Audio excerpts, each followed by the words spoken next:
Chirala Telugu Desam party కార్యాలయంలో చీరాల శాసనసభ్యులు మద్దులూరి మాలకొండయ్య అధ్యక్షతన నియోజకవర్గ విస్తృత స్థాయి సమావేశం నిర్వహించారు. ఎమ్మెల్యే మాట్లాడుతూ మొంతా తుఫాన్ సమయంలో చీరాల నియోజకవర్గంలో తక్షణమే స్పందిస్తూ సహాయ చర్యలు చేపట్టి నష్టాన్ని తగ్గించడంతో పాటు ప్రజలకు అండగా ఉండి భరోసా ఇచ్చినందుకు ముఖ్యమంత్రి గారి చేతుల మీదుగా అవార్డు అందుకోవటం జరిగిందని, ఈ అవార్డుకు ప్రత్యక్షంగా పరోక్షంగా సహాయపడిన అన్ని శాఖల అధికారులకు, నియోజకవర్గ టీడీపీ క్యాడర్కు ధన్యవాదాలు తెలియజేశారు. అనంతరం నాయకులతో సమావేశం నిర్వహించారు. ఈ సమావేశంలో గ్రామాల్లో, పట్టణాల్లో జరిగిన నష్టానికి సంబంధించిన పూర్తి వివరాలను ఎమ్మెల్యే అడుగు తెలుసుకున్నారు. ఈ కార్యక్రమంలో AMC chairman Kowthavarapu Janardhan, municipal chairman Minchala Sambasivarao, Kalahasti board member Rajani, Chirala Vetapalem మండల అధ్యక్షులు, గ్రామ పార్టీ అధ్యక్షులు, పిఎస్సిఎస్ చైర్మన్లు, మున్సిపల్ కౌన్సిలర్లు, వివిధ హోదాల్లో ఉన్న నాయకులు పాల్గొన్నారు.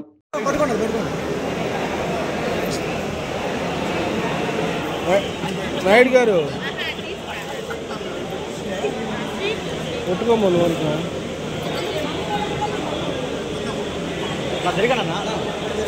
ఏందా సంబంధం లేనట్టుంటావు లోనికి వెళ్ళు.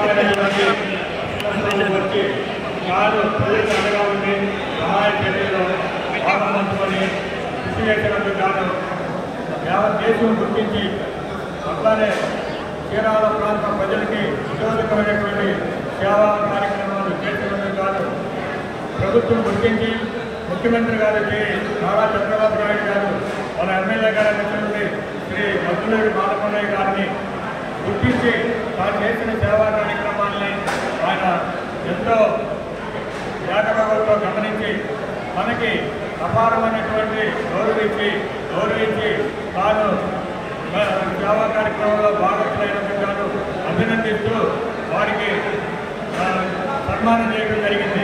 కాబట్టి ఏంటంటే ఇదంతా కూడా మన ప్రాంత ప్రజలకి జరిగిన సన్మానంగా భావిస్తున్నాను.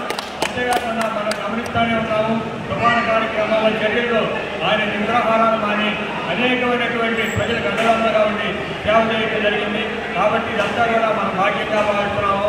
అంతేకాకుండా మనం చూస్తూనే ఉన్నాము ప్రతి నిత్యం కూడా తను ప్రజలతో భాగస్వామ్యం వహిస్తూ తను ఎప్పుడైతే అవసరమైందో ప్రజలకి అప్పుడు తను ఉండి దగ్గరుండి అన్నీ కూడా పర్యవేక్షిస్తూ అన్ని మా ప్రజలకు కావాల్సినటువంటి నిత్యావసర వస్తువుల దగ్గర నుంచి అన్ని సౌకర్యాలను కూడా రోడ్లు కానీ గిట్ల కానీ దానిలో భాగస్వామ్యమై తాను ప్రజల కోసం నిత్యం చేస్తూ మనకి ఎంతో మేలు చేస్తూ ఉన్నారు. కాబట్టి మన ఎమ్మెల్యే గారు లభించడం మనకి ఎంతో అదృష్టంగా భావిస్తున్నాను. ఆయన 10 కాలాల పాటు సురక్షితంగా సుభిక్షంగా మంచిగా ఆరోగ్యాలతో కొనసాగించాలని మేమంతా కూడా ఈ రోజున వినాయకమ్మ ఫ్రంట్ తరఫున ఈ రోజున వారికి సన్మానం కార్యక్రమం చేయడం బాధ్యతగా భావిస్తున్నాము. కాబట్టి ఎమ్మెల్యే గారికి మన మున్సిపల్ చైర్మన్ గారు అనేటువంటి మన సాంబశివరావు గారికి కూడా మేము ఒక విన్నపం చేస్తున్నాము. ఏంటంటే ఎంతో కాలం నుంచి చిరకాలంగా ఉన్నటువంటి పెండింగ్లో ఉన్నటువంటి అపరిష్కృతంగా ఉన్నటువంటి గడియార స్తంభం నిర్మాణం అనేది ఎంతో కాలం నుంచి అనేక దశాబ్దాల కాలంగా ఆగిపోయింది. కాబట్టి వారి హయాంలో వారి ఇరువురి ఆధ్వర్యంలో గడియార స్తంభ నిర్మాణం చేసి వాళ్ళు ప్రజలకి అందుబాటులో తీసుకొచ్చి వాళ్ళు ఎంతో అభినందనీయులవుతారు. కాబట్టి ప్రజల చిరకాల కోరిక అనేటువంటి గడియార స్తంభ నిర్మాణాన్ని పూర్తి చేయవలసిందిగా గడియార స్తంభం పట్ల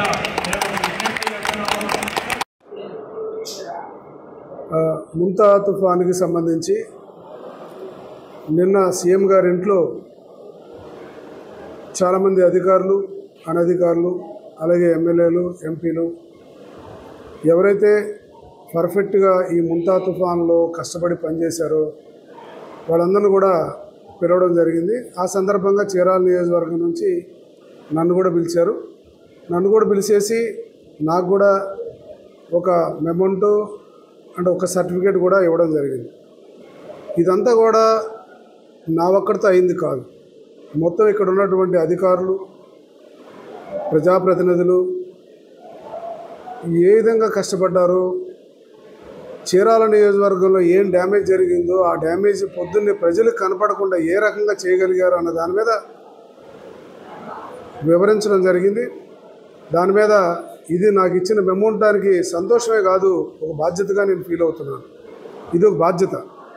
ప్రజల తరఫున ఈరోజు నన్ను గౌరవనీయులు ముఖ్యమంత్రి వర్యులు నన్ను అభినందించారు తప్ప ఇది నా ఒక్కడిది కాదు.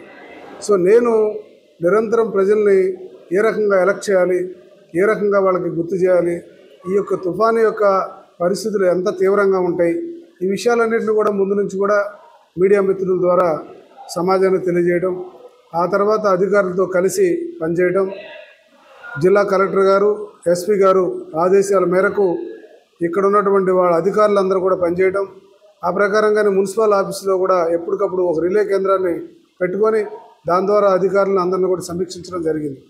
ఇక్కడ ఎక్కడ కూడా ఒక చిన్న ప్రాణ నష్టం జరగకుండా, ఒక చెట్టు పడిపోయిందని కానీ లేదా ఒక స్తంభం పడిపోయిందని కానీ తెల్లవారు పొద్దున్నే ఎవరు కూడా తుఫాన్ వచ్చింది అనే విధంగా కనపడకుండా చేయాలనేటువంటి లక్ష్యంతో ఈ పని పూర్తి చేశాం. అదేవిధంగా నెరవేరింది కూడా. ఇది ఒక సవాలుగా తీసుకున్నాం మేము ఇవాళ. భవిష్యత్తులో ఎటువంటి విపత్తునైనా సరే ఎదుర్కోవడం ఎలా అన్నది ఇక్కడ బాగా నేర్చుకోవడం జరిగింది. దీనికి చంద్రబాబు నాయుడు గారు ఇచ్చినటువంటి డైరెక్షన్, దాని ప్రకారంగానే మేమందరం నడుచుకున్నాం. ప్రతి విషయం క్షుణ్ణంగా కలెక్టర్స్ కానీ ఎస్పీస్తో కానీ అధికారులతో కలిసి ప్రతి నిమిషం కూడా మాట్లాడుకుంటూ ముందుకు తీసుకెళ్ళాం. ఆ రకంగా చీరాల ప్రజలనైతే 2 రోజుల ముందు నుంచి కూడా పడుతున్న వర్షానికి సంబంధించిన నీళ్ళని ఎప్పటికప్పుడు, ఉదాహరణకి దండుబాటు రోడ్లో ఉన్నటువంటి కొన్ని ప్రాంతాలనైతే నిరంతరం మోటార్లు పెట్టి వాటర్ బయటికి తీసుకెళ్ళడం జరిగింది. సో అలాగే ప్రజల యొక్క ఇబ్బందుల్ని, సమస్యల్ని, చేనేతల సమస్యల్ని, వ్యవసాయదారుల సమస్యల్ని, అన్ని సమస్యలను గుర్తించి మరి చివరికి చిన్న ఎక్కడైనా పశువులు కానీ అలాంటివి కూడా నష్టం జరిగినా కూడా ఈ నివేదికనంతా అధికారుల ద్వారా ప్రభుత్వానికి చేరే విధంగా వాళ్ళందరూ కూడా ఆదేశాలు ఇచ్చారు. చక్కగా పనిచేశారు. ప్రతి ఒక్కరి కష్టార్జితం, ప్రతి ఒక్కరి యొక్క కష్టమే నిన్న చీరాల ప్రజలను కాపాడిందని తెలియజేస్తూ ఈ వచ్చిన అవార్డుని నాకు బాధ్యతగా నేను తీసుకుంటున్నాను తప్ప ఇది ఏదో నేను ఒక్కడే పనిచేస్తే అయిందనే భావంతో మాత్రం నేను తీసుకోవట్లేదు. నా యొక్క ఆలోచన విధానాన్ని ఆ రకంగా తీసుకెళ్తున్నానని చెప్పి ఈ సందర్భంగా తెలియజేస్తున్నా. చీరాల నుంచి భవిష్యత్తులో ఏ నాయకుడైనా సరే ఒక మోడల్గా తీసుకొని ఈ ఊరిని బాగు చేయాలి తప్ప ఇక్కడ లేనిపోయినటువంటి రాజకీయాలకి తావివ్వకుండా పిచ్చి మాటలు మాట్లాడుతూ ఈ మధ్య ఏదో 2 కిలోలు బియ్యం ఇస్తూ వాళ్ళే ఏదో పెద్ద చేసినట్టుగా కొన్ని దగ్గర అక్కడక్కడ బిల్డప్ ఇచ్చారు. ఇది సరైన పద్ధతి కాదు. ఆలోచించండి, ఎవరు ఏ రకంగా కష్టపడ్డారు, ఎలాగ ప్రజలను ఏ రకంగా దగ్గర చేర్చుకున్నారు, ప్రజలకు ఎవరు దగ్గరగా ఉన్నారు. ప్రభుత్వం ఈరోజు ఉంది. ఆ ప్రభుత్వం ఏమి ఇవ్వాలో, ఏం చేయాలో, ప్రతి ఒక్కరికి ఎలా సత్కరించాలో, గౌరవించాలో ప్రభుత్వానికి తెలుసు అని చెప్పేసి ఈ సందర్భంగా మీ అందరూ కూడా తెలియజేసుకుంటున్నాను. ఆరోగ్యమే మహాభాగ్యం అంటారు. కానీ ఆరోగ్యాన్ని నమ్మకంగా కాపాడే స్థానం ఎక్కడ? ఇది ఒంగోలులో మీకు దగ్గరగా మన Venkataramana nursing home private limited. Caring your life 54 ఏళ్ల విశ్వాసంతో ఇది ఒక హాస్పిటల్ కాదు, ఇది ఒక విశ్వాసం. 3 తరాలుగా వేలాది కుటుంబాలను ఆరోగ్యంగా నిలిపిన ఆదరణ. మా నిపుణుల వైద్య బృందం మా దగ్గర అనుభవం కలిగిన బృందంలో అందించే సేవలు neuro surgery, general medicine, diabetes, pulmonologist, general surgery, ophthalmology, urology, orthopaedic, ENT, paediatrics, dental surgery, anaesthesiology, gynaecology, cardiology, emergency మరియు క్రిటికల్ కేర్. ఒంగోలులో ఆరోగ్యానికి ఒక కొత్త శకం ప్రారంభమవుతుంది. వెంకటరమణ ఐ హాస్పిటల్ ప్రారంభించబడింది. కంటి ఆరోగ్యానికి ప్రత్యేక పరిష్కారంగా ప్రభుత్వ ఉద్యోగులు, రిటైర్డ్ ఉద్యోగులు మరియు వారి కుటుంబ సభ్యుల కోసం ఈహెచ్ఎస్ ద్వారా వైద్యం, క్యాష్లెస్ సేవలు, మెడియాసిస్, స్టార్, జీహెచ్పీఎల్, ఆదిత్య బిర్లా, బజాజ్ అలియన్స్ మరియు ఇతర ప్రముఖ హెల్త్ స్కీమ్లు అందుబాటులో ఉన్నాయి.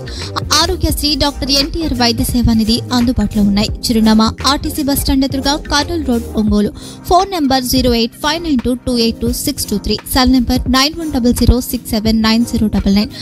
Eye hospital number 9866484770. Website www.venkatramanarsinghome.com. Facebook www.facebook.com/pkrnh. Venkataramana nursing home, 3 తరాల విశ్వాసం, నూతనతతో కూడిన సేవ. మేము కేవలం చికిత్స చేయము, మేము శ్రద్ధ వహిస్తాం, పరిరక్షిస్తాం. సేవ చేయడం మాకు ధ్యేయం.